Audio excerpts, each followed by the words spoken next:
Assalamualaikum warahmatullahi wabarakatuh. Sebelumnya mohon maaf Bapak menunggu waktunya.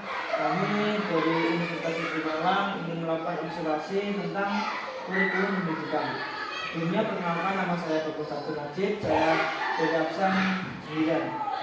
Saya Krisna Satya Angkasa, menurut absen 21. Saya Rizky, saya Idiska Ramanyo Pradana, nomor absen 40. Mungkin Bapak memperkenalkan ini. Sebelumnya nama saya Agung Waidia Wanjarita Putra, pengajar PJUK di SD Negeri 2 Juru, Kecamatan Tumpang. Termasuk salah satu alumnus juga dari Pendidikan Olahraga Universitas Negeri Malang tahun 2017.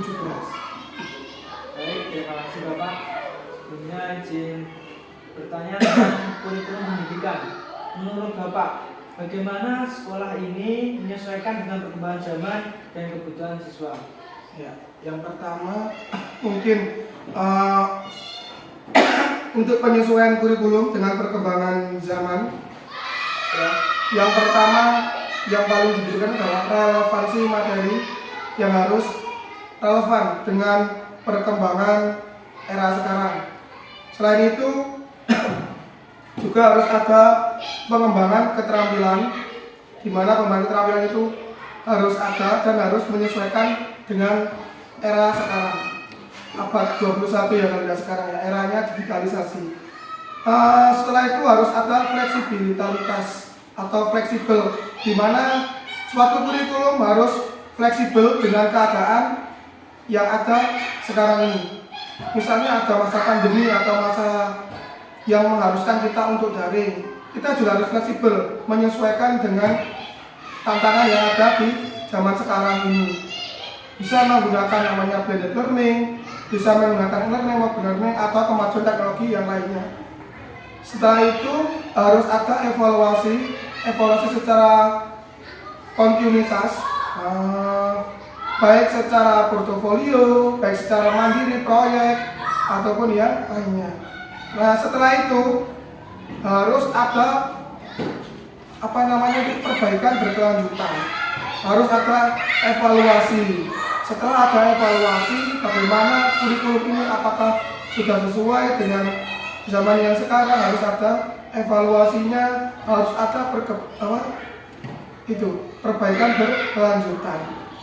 Setelah dievaluasi harus diperbaiki apa kurangnya, apa bagusnya, kita evaluasi, harus ada perbaikan berkelanjutan. Seperti itu. Baik.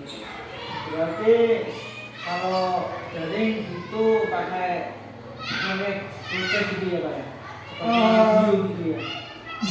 Bisa seperti video. Tapi yang sudah kita terapkan waktu daring, kita menggunakan blended learning. Ya, ada offline pakai mobile learning, ada online kita bisa pakai Google Classroom, ada namanya tatap muka juga. Tatap mukanya untuk pemberitahuan materi atau pengenalan bagaimana cara penggunaannya. Jadi seperti itu. Offline sudah ada modulnya, online juga sudah ada modulnya, jadi mereka bisa belajar dimanapun dan kapanpun. Jadi guru memberi modul sekaligus pengarahan, ada dalam bentuk video, ada dalam bentuk e-book dan lain sebagainya. Sudah diterapkan di masa pandemi waktu daring di SD Negeri 2 Juru. Baik Bapak, terima kasih atas jawabannya yang tadi. Terus di sini saya ingin bertanya lagi tentang bagaimana apa strategi Bapak yang efektif untuk menilai kesuksesan implementasi kurikulum baru dalam sebuah lembaga pendidikan. Ya, yang pertama harus ada evaluasi berbasis data. Jadi harus ada evaluasi berbasis data. Bagaimana kurikulum baru tersebut, apakah sudah bisa dikatakan berhasil atau tidak. Jadi harus ada evaluasi berbasis data. Oh, bagaimana sih kurikulum? Ternyata kurikulum ini di sekolah, kurikulum baru ini di sekolah ini ada plus minusnya. Oh, plusnya lebih banyak, minusnya sedikit. Bisa dikatakan itu juga sebagai salah satu bentuk keberhasilan. Yang kedua harus ada pemantauan dan pengawasan. Kita harus terus memantau dan mengawasi bagaimana kurikulum tersebut kita pantau apakah sudah efektif dilaksanakan atau belum. Karena sebuah kurikulum baru tentunya juga ada penyesuaian-penyesuaian yang harus dilakukan oleh pendidik dan juga tenaga pendidik juga siswa. Jadi kita harus benar-benar memantau, mengawasi bagaimana kurikulum tersebut apakah sudah cocok, apakah sudah bagus ataupun belum. Bisa juga dilakukan penilaian secara formatif dan sumatif apakah kurikulum tersebut sudah sesuai harapan ataupun tidak ya. Jadi seperti itu, Mas. Baik, selanjutnya setelah ini apa juga tantangan utama dalam mengadaptasi kurikulum dan desain pembelajaran di era globalisasi dan teknologi yang ada sekarang? Tantangan yang ada yang pertama karena perkembangan zaman itu sangat cepat. Jadi tantangannya yang pertama itu adaptasi. Ya, kita harus adaptasi untuk teknologi itu membutuhkan sedikit waktu ya. Karena pertama ada namanya kesenjangan digital. Guru, pengajar, pendidik harus mampu menguasai digitalisasi. Tapi kesenjangan digitalnya biasanya guru sudah menguasai, kita sudah melakukan teknologi atau inovasi dalam pembelajaran, tapi ada kesenjangan digital di siswa karena tingkat ekonomi masyarakat kan berbeda-beda. Ada yang ekonominya mampu, anaknya diajari di rumah sudah belajar menggunakan handphone, menggunakan internet dan lain sebagainya, menggunakan laptop dan lain sebagainya. Nah, sedangkan beberapa siswa ada yang terjadi kesenjangan digital, belum bisa pembelajarannya mengikuti teknologi yang ada zaman sekarang. Yang kedua, perlu adanya pelatihan bagi guru ataupun staf TU dan lain sebagainya untuk pembelajaran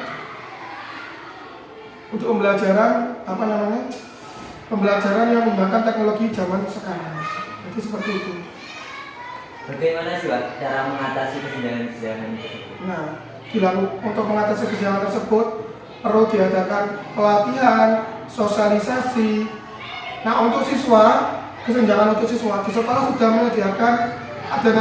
menyediakan kelas khusus atau mata pelajaran khusus teknologi informatika atau TIK yang sifatnya bukan mata pelajaran wajib seperti ekstrakurikuler, tapi diadakan agar siswa juga melek teknologi. Nah, untuk pendidik dan tenaga pendidikan ada namanya sosialisasi dan bimbingan khusus, baik dari dinas pendidikan, dari monitoring teman sebaya di sekolah, ataupun melalui PMM, platform Merdeka Belajar. Jadi guru, siswa semuanya mendapatkan wadah agar tidak terjadi kesenjangan digitalisasi dan kesenjangan dalam kurikulum terbaru tersebut. Baik, saya akan bertanya, bagaimana menciptakan lingkungan belajar yang mendukung untuk siswa dengan gaya belajar yang berbeda? Siswa dengan gaya belajar yang berbeda. Sepertinya kita harus melakukan pertama identifikasi gaya belajar siswa. Bisa dilakukan bagaimana sih gaya belajar siswanya tersebut. Kita identifikasi terlebih dahulu bagaimana gaya belajar siswa tersebut. Oh, gaya belajarnya auditori, oh gaya belajarnya audiovisual, gaya belajarnya audio saja. Jadi kita sesuaikan dengan siswa tersebut. Oh, anak ini cocoknya di audiovisual, jadi kita kasih materi yang sesuai. Terus adanya penyampaian materi yang fleksibel. Oh, penyampaian materinya ini kok bahasanya terlalu baku, anaknya kurang terlalu nanggap. Kita fleksibelkan cara penyampaiannya. Misalkan bisa kita hubungkan dengan kegiatannya anak-anak. Misalnya di sini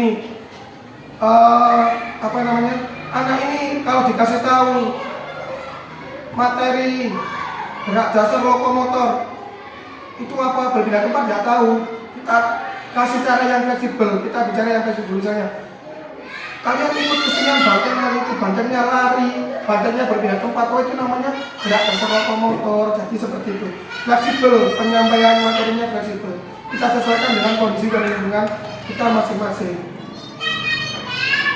Selanjutnya adanya kolaborasi atau kolaboratif antara guru PJOK, wali kelas maupun wali murid. Ya, jadi kita berkolaborasi mengidentifikasi bagaimana cara mengajarnya, bagaimana cara penyampaian materinya, oh bagaimana karakter anak ini di sekolah tersebut. Selanjutnya penggunaan teknologi, ya penggunaan teknologi atau penggunaan multimedia yang menarik bagi siswa. Kalau siswa sudah tertarik, walaupun bagaimanapun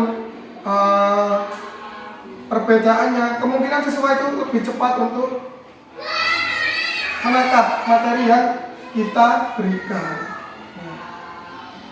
Selanjutnya, setelah kita menggunakan teknologi informasi dan media interaktif, kita berikan umpan balik, kita berikan feedback kepada siswa. Feedbacknya beraneka ragam. Feedback tersebut bertujuan untuk membangun minat siswa. Oh, kita kasih feedback positif. Jadi seperti itu, kamu ini seperti ini.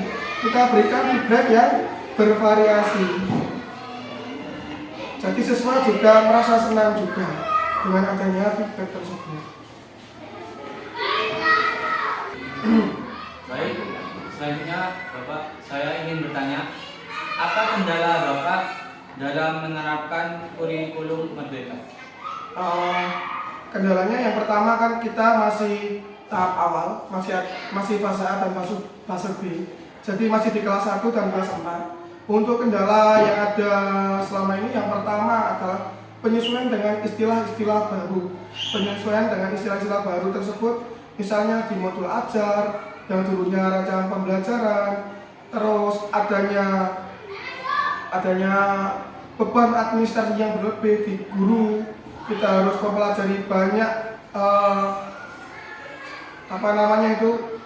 administrasi yang baru, tuntutan di pelaporan kerja yang baru lewat platform Merdeka Mengajar dan lain sebagainya. Jadi guru kendalanya lebih banyak untuk pertama belajar mengenai kurikulum Merdeka yang baru ini belajar, terus terlepas itu juga beban administrasi yang bertambah. Jadi kadang itu waktunya pembelajaran ada saja urusannya tentang administrasi banyak, kadang itu sampai mengganggu proses pembelajaran.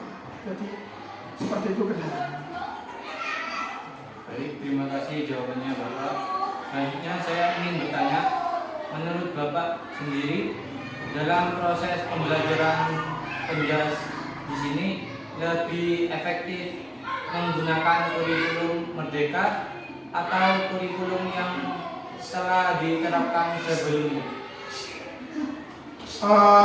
Untuk lebih efektif, kalau dibanding kurikulum 2013, lebih efektif kurikulum Merdeka karena PJOK di kelas 1, 2, dan 3 masih mengikuti tema. Jadi guru PJOK tidak leluasa menentukan materi sesuai dengan kompetisi dasar dan kompetisi yang ada. Jadi kalau kurikulum Merdeka lebih efektif karena mata pelajaran PJOK sudah berdiri sendiri, tidak mengikuti tema. Nah, untuk kalau dengan kurikulum tingkat satuan pendidikan, saya rasa lebih efektif di kurikulum tingkat satuan pendidikan. Selain itu, kalau di kurikulum tingkat satuan pendidikan, beban administrasi yang diberikan terhadap guru, pelaporan terhadap guru lebih sedikit dan lebih efektif di kurikulum tingkat satuan pendidikan atau KTSP. Soalnya guru juga masih tahap belajar, tidak sepenuhnya belum sepenuhnya menguasai di kurikulum tersebut. Sudah ganti, sebentar lagi sudah akan ganti kebijakan kurikulum lagi. Kurikulumnya dirubah lagi belajar lagi sehingga konsentrasi guru ke siswa akan menjadi berkurang. Nah, jadi seperti itu. Kalau bisa kurikulum itu istilahnya tetap satu, mungkin ada perubahan atau perbaikan kontinuitas nggak apa-apa, tapi jangan terlalu jauh melencengnya, jangan terlalu jauh kesenjangannya. Jadi walaupun siswa dan guru belajar, tapi tidak akan tertinggal jauh, tidak akan mengganggu materi yang ada. Menurut saya kurikulum Merdeka sudah cukup bagus daripada kurikulum 2013. Untuk di PJOK sendiri juga sudah berlangsung efektif. Hanya saja istilah-istilah baru di mana guru juga harus mempelajari sama bab administrasi. Nah, untuk siswa kurikulum Merdeka di PJOK sudah cocok karena ada namanya pendidikan yang berdiferensiasi sesuai dengan bakat dan kemauan siswa. Jadi seperti itu. Terima kasih banyak Bapak atas jawabannya. Semoga jawabannya membantu kita dan bermanfaat bagi kita untuk kedepannya. Terus mohon maaf dan terima kasih atas waktunya dan menyempatkan waktunya untuk kami untuk observasi, untuk memenuhi tugas kami, dan kami izin undur diri. Terima kasih. Wassalamualaikum warahmatullahi wabarakatuh. Waalaikumsalam.